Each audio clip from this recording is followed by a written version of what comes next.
Well, happy Monday to you. Hope you're having a great day.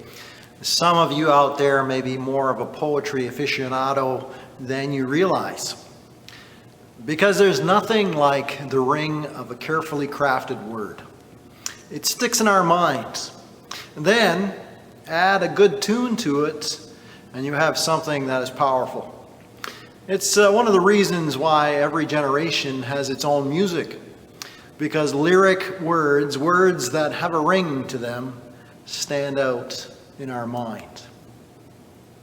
Here's one for you. It was a poem directed to Jesus Christ. It goes like this. What language shall I borrow to thank thee, dearest friend? For this thy dying sorrow, thy pity without end? Oh, make me thine forever, and should I fainting be, Lord, let me never, never outlive my love to thee. That was written almost 1,000 years ago by a Christian named Bernard of Clairvaux. It's a strong lyric that expresses the devotion we have for our Savior. Or how about this one? God is our refuge and strength, an ever-present help in trouble. That was penned by the sons of Korah. We read that in Psalm 46, verse 1.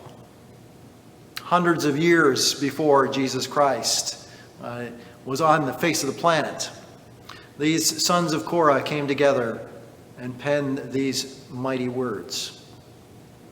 Or how about this one?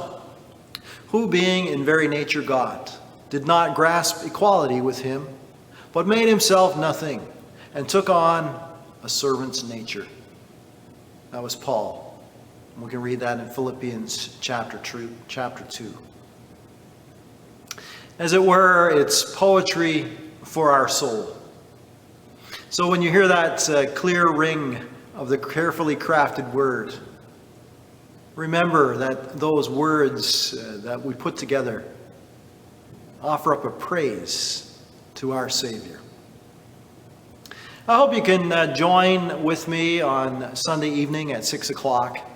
I'm planning to do a communion service, and I've been working with those who are involved in our tech crew here, and it looks like we'll be able to do it as a drive-in. So I'll try to keep you posted on the details about that, but Lord willing, you can join with us on Sunday evening at 6 p.m.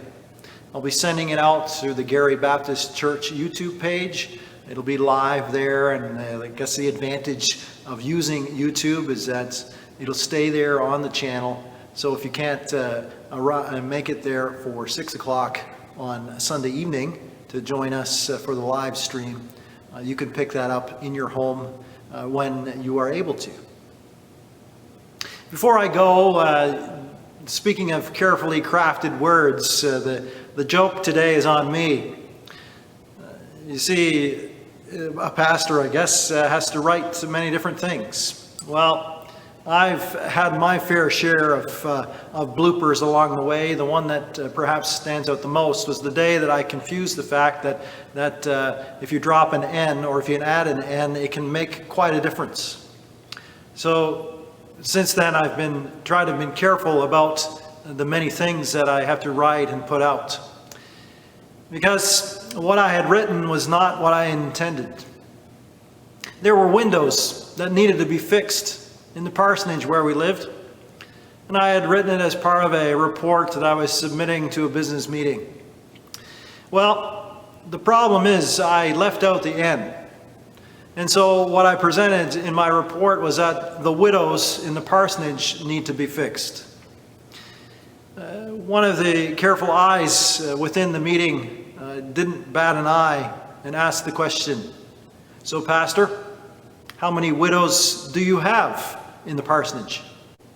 So remember, watch your ends. You have a great day. God bless.